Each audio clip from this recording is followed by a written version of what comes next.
Good afternoon. I'm Erica Sargent. More than half of the jury now selected in the trial of the accused Highland Park parade shooter, Robert Crimo III. He is facing 21 first-degree murder counts and dozens of counts of attempted murder, all related to the 2022 mass shooting. Our Sabrina Franza was in the courtroom all day. Sabrina, friends and family of some of the victims were also there.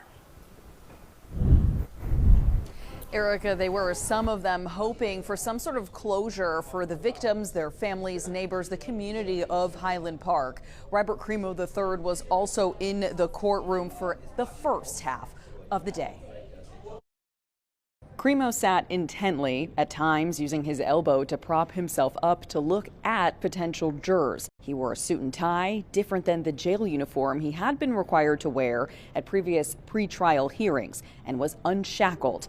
So far, of the jurors that have been selected, they include a hospice nurse, a man who owns a trucking company, a chef, and a business analyst. Jurors have all been asked how they get their news, if they were comfortable listening to and seeing sensitive and at times disturbing testimony, video, and other evidence, and how familiar they are with the Highland Park shooting.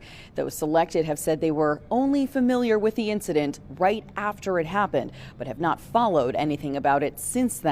One juror was dismissed after saying he, quote, could not avoid the news of what happened in Highland Park. Judge Victoria Rossetti asked if he could remain impartial. He responded, quote, I sincerely wish I could, but I don't think I can.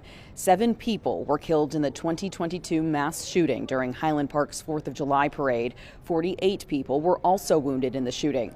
Victims of that shooting will be allowed to attend the trial. Some of their families were in court today, as well as Crimo and his parents. Crimo and his family did not return after today's earlier lunch break. I think it would definitely matter to the jury. Some jurors will say, listen, if he don't care, I don't care. You know, he has a right to be there. He's giving up his right to confront his accusers, which is a constitutional provision in this country. Now, the jury selection process is going much faster than some might have expected. At this hour, 7 jurors have been selected. They need 12 plus a number of alternates for this trial to begin. The judge expects it'll last 3 to 5 weeks. Opening statements are scheduled for Monday. We're live at the Lake County Criminal Courthouse. Sabrina Franza, CBS News, Chicago. Thank you, Sabrina.